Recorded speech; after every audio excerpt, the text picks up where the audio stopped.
I'm getting old, but I'm not old yet. I'm already worried that I might forget how to laugh, how to love, how to live, how to learn. I wanna die with a smile when it comes my turn. We're at last rolling into Lowell, Massachusetts here, for our purposes known as the final resting place of John L. Kerouac, Jack Kerouac. He's most famous as author of On the Road and the father of the Beat Generation, and inspired many people to hit the road with their backpacks over the last couple of generations. And I'm really, really excited to get into Lowell and see some of the places of interest around Jack's life and his obviously final resting place. But first, I'm starving. We got to get some food.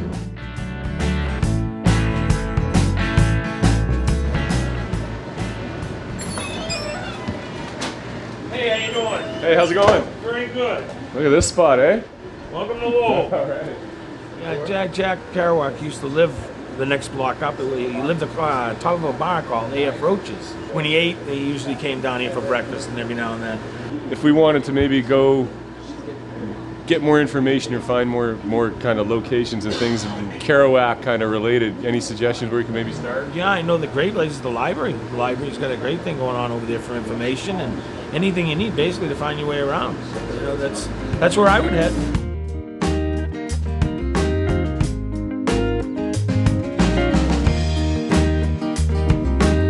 Thanks, Paul. Thank you. Awesome. Let's go.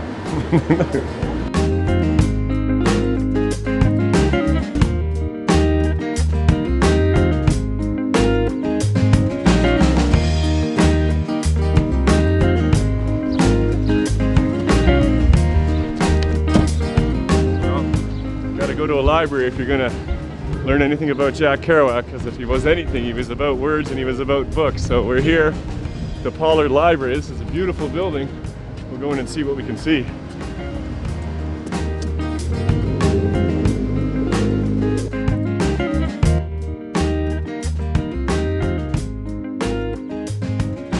We're here at the Pollard Library with Doris St. Martin, who is the director of the library and also very involved with the Lowell Celebrates Kerouac group. Jack, as a young man, spent many, many hours here at the Pollard Library. The library's actually been the public library of Lowell since 1844, and we've been in this amazing building since 1897. Jack actually studied here in the 20s and 30s, and so he would have been a young man at the local high school, which is only a block away, and he would have spent his time studying here. In Maggie Cassidy, he claims that he skipped school once a week to spend his time here in the wonderful tomes, the old books, Shakespeare, and reading all the great works of literature. So we're real excited. The library's actually been put back to its original look from that period, and so you can come in and you can sort of see where Jack studied. And what's great is year after year, the same kids from Lowell High come on in and discover great works of literature in the same way Jack did, and now they discover Jack. What we're going to see right now is our archive vault, where we keep our more rare Jack Kerouac items.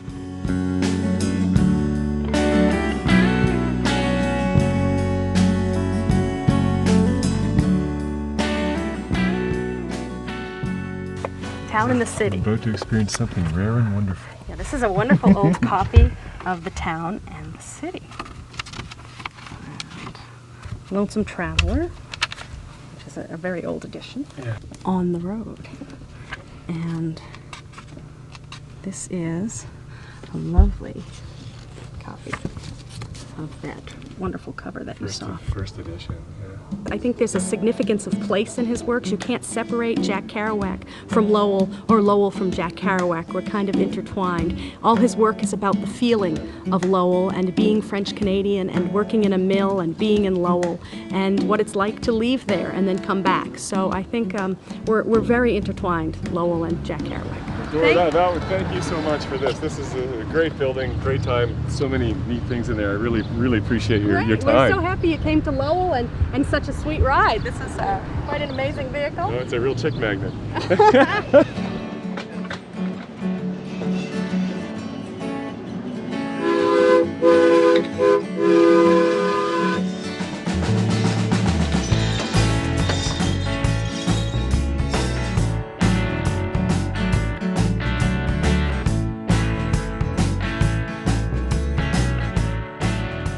I'm at the Old Worthen pub with a nice cold pint. Jack was known The story, of course, with Jack Kerouac inevitably does involve the excessive liquor intake. Ultimately incredibly tragic, but I don't think any trip to Lowell would be complete without at least a visit to one of the watering holes that Jack would have spent some time in. And we're sitting here at a table where Kerouac would have slugged back a few. Jack, this one's for you, wherever you might be.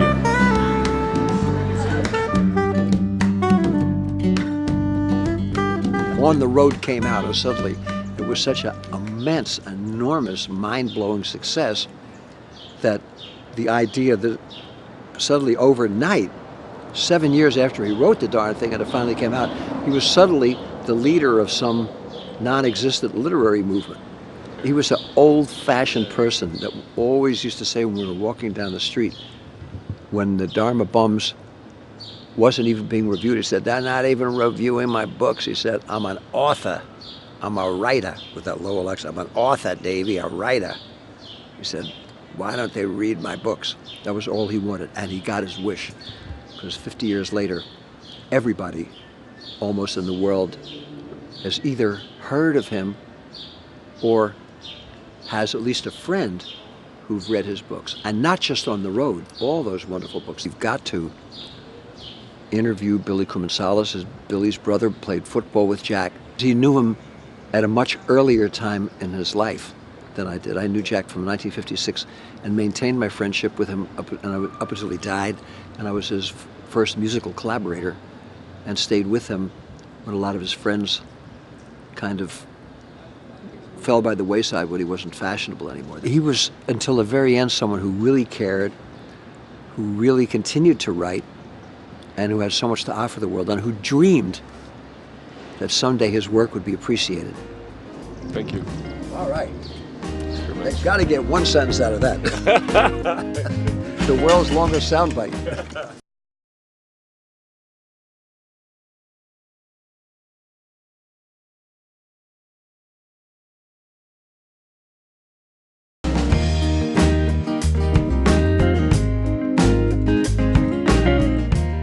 Come on in. You know, we're in Billy's house, and this is where I'm sitting, probably in a chair that Jack would have sat in, I guess, here in Lowell, and it's interesting. And the house was a little rearranged. There's a bottle of, I think that might be Hennessy. We got very friendly. And somewhere, and he must have wrote, you know, I want Billy to, when I die, I want Billy to be a pallbearer. So, like, I never read Kerouac. I just knew Kerouac for what he was. Honest to God, I knew deep down he had a big, big heart. And he was cheated out of his due. That's all I can say. He was really and truly cheated out of his due. You know, he's getting it now to a degree, but too late. It was a pleasure and an honor to know him. That's all I can say. We're here at the Boot Cotton Mills. Thank you, Dora, I have to say, for sending us down here. We're on our way into where the scroll is being displayed for the public. The scroll, of course, being the manuscript for Jack's most famous book, On the Road. It's 120 feet of continuous typing that he did over a 20-day period back in 1950. And it's in here, and we're going to go in and take a look at it.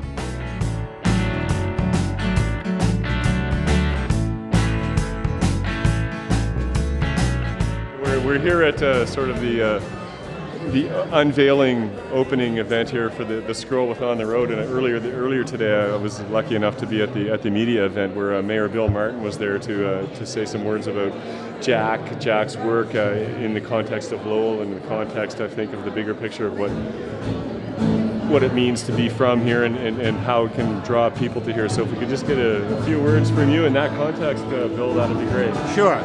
Well, we're terribly excited to have the scroll here. You know, I mean, you think Jack Kerouac, obviously, On the Road is what he's best known for.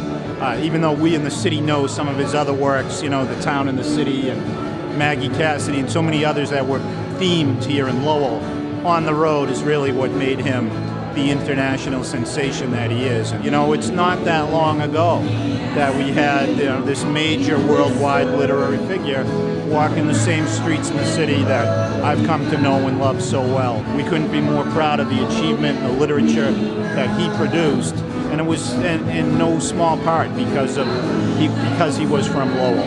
You can see that in his work, and so we're proud of him as our native son.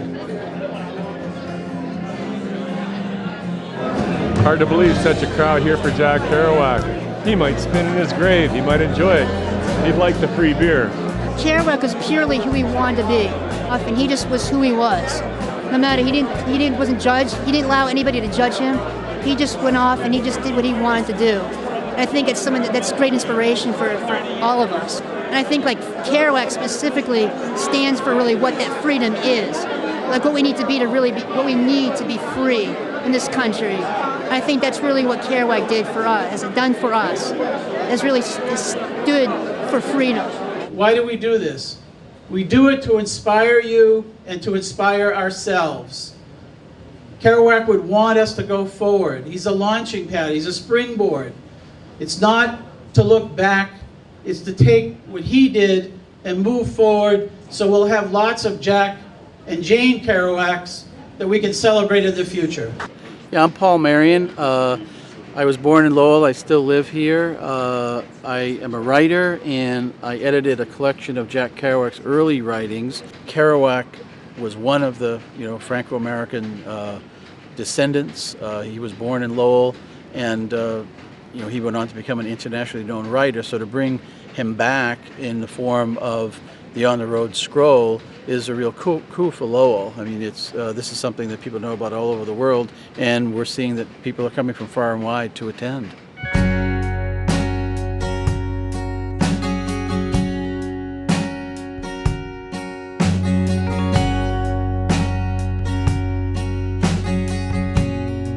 Some of the sheets are between 11 feet and 16 feet long. You can look at it and you can see how occasionally the thing would go off and he'd have to readjust it so it would continue to stay on the paper. I heard he typed so fast, often he'd be typing 8.5 by 11 sheets and just the sheet would fall out and he'd just keep typing on the platen. So I mean, once he got rolling, he just wanted to stay with it. It's been on the road since 2003, I think it's been on, and it's traveling through 2009 at this time, both in this country and in Europe.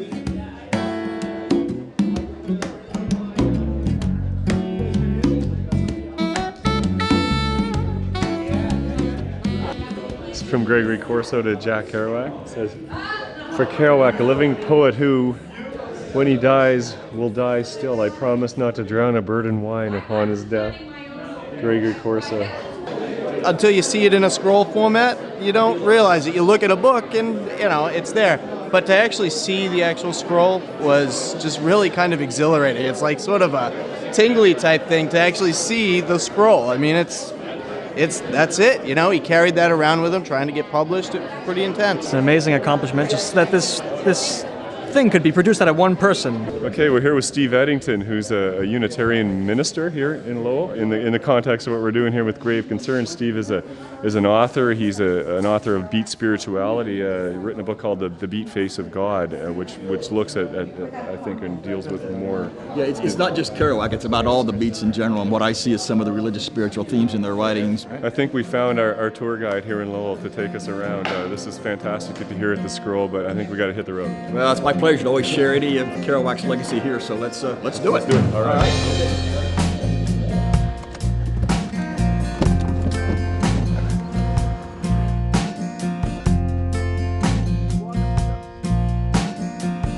Jack Kerouac was an altar boy here when he was about 12, 13 years old. He still was living just across the river in Centerville, but he would come over here to be an altar boy. But the real connection here is that this was where his funeral service was held on the 23rd of October in 1969, 2 days after he died in St. Petersburg, Florida. If you look at Kerouac's overall spirituality or spiritual growth, I think it's a combination of the Catholicism in which he was raised and which he never really let go of, although he had his battles with it, and then the Buddhism that he later became very attracted to in the early to mid 1950s. I think the first Kerouac book I ever read was The Dharma Bums, and I was really taken by it because you see Kerouac trying to come to terms with both his Catholicism that he was raised in and the Buddhism that later attracted to him, and how he's trying to hold those two in balance and find some meaning and some ways of informing his spiritual journey in both of those religions.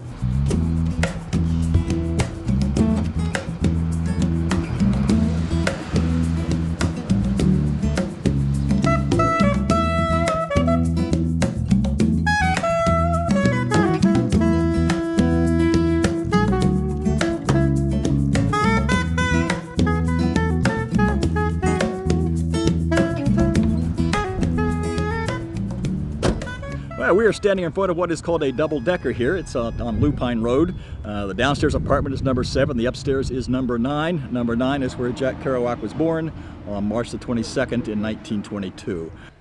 Is there anything that you can think of that represents 9 Lupine Street in his writing, where he shines, a light? Any passages that stand out for you? Yeah, he mentions this in several places in his Lowell novels. Perhaps the most pronounced one is in the early chapters, in the early pages of his novel Dr. Sachs. It was in Centerville I was born, in Pawtucketville, saw Dr. Sachs. Across the wide basin to the hill on Lupine Road, March 1922. At 5 o'clock in the afternoon of a red all over supper time, as drowsily beers were tapped in Moody and Lakeview saloons, and the river rushed with her cargoes of ice over red and slip rocks. And on the shore the reeds swayed among mattresses and cast-off boots of time, and lazily pieces of snow dropped plunk from the bagging branches of black, thorny, oily pine in their thaw. And beneath the wet snows of the hillside, receiving the sun's lost rays, the melts of winter mixed with the roars of the Merrimack. I was born, bloody rooftop, strange deed. Where do you think we should go from here? Well, we've already looked at how the city of Lowell recognized its birthplace by placing the plaque here a few years ago. I want to rent the apartment too. Yeah, sure. All right. But it was almost 20 years ago. It was 19 years ago this summer that they dedicated the Jack Kerouac commemorative, which is back over in downtown Lowell itself. We're in Centerville here, but I think we should go over and take a look at the commemorative, and you can see just how Lowell has been honoring its native son.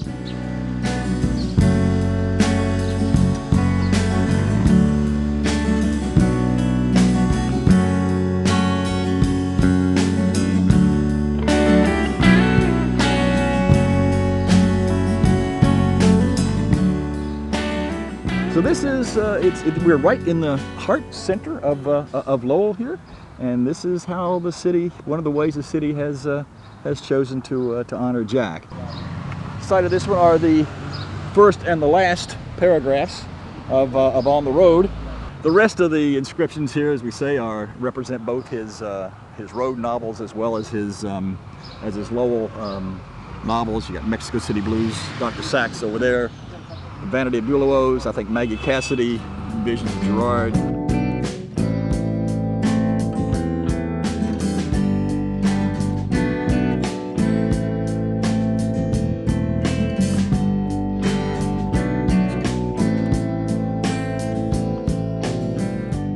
The important thing is are his words, are his writings, and that's what's being celebrated and honored and held up here. And so I think Lowell has very reason to be very proud of this spot for honoring the works, the words, the beautiful things that their native son could do with language.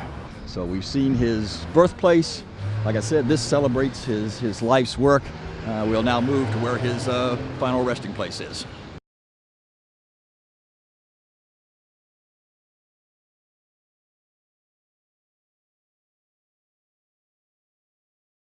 This is beat.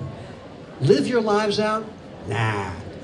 Love your lives out. This is for Jack's memory and for all of you in Lowell who are honoring your own native son. It's a little theme and variations on Amazing Grace.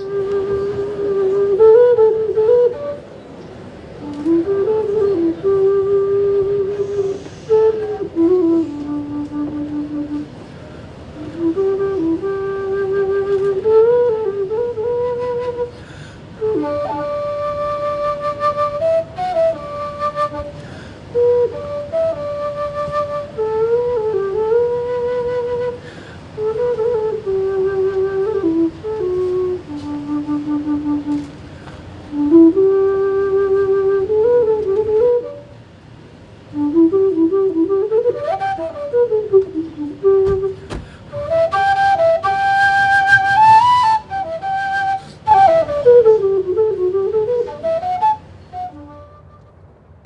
turn to Kerouac when I need encouragement. Whether it's a visit to his grave, which is about a half-hour's drive from my home, or simply reflecting upon his joyful and tragic, ebullient and troubled, divine and demonic life, I need to say thank you to him now and again. I thank him for pointing out a precious kind of beauty in the tired and forlorn face of a diner waitress. I thank him for seeing a strange kind of saintliness in the often wild and crazy ways of his companion of the road, Neil Cassidy. I thank him for allowing me to see a land I can still love, even with what all of its politicians have done to it, through the window of a Greyhound bus. I thank him for noticing the spurting froth on the rocks of the Merrimack River as it flowed through his hometown of Lowell, even as it now flows alongside of mine. I thank him for having the courage to recount his own dark nights of the soul on Washington State's Desolation Peak and at California's Big Sur. For in each of these revelations, Kerouac offers at least a fleeting glimpse of that elusive face of God and a passing intimation of the divine that resides in the ordinary and even at times in the destructive. Jack Kerouac died a lonely death, one that gave the appearance of a defeated man, but his life and literary legacy have proven to be far more lasting in the years following his death than in those preceding it. Well, this has been fantastic. We've been to Lowell, we've seen Jack's birthplaces, his final resting place, some places that inspired his writing, which in turn inspired so many people in their lives. We're going to head out of town now. We'll see you next week on Grave Concerns. Death is the way of life, my friend. It ain't ever over and it don't ever end. Just when you think you got it made in the shade, the light in your eyes will flicker and fade. See, the people had come just to pay their respect to a false sense of hope of the time that they had left. The man in the casket was mostly ignored while they spoke about the weather and the children got bored. You've been a hero, a father, paid taxes and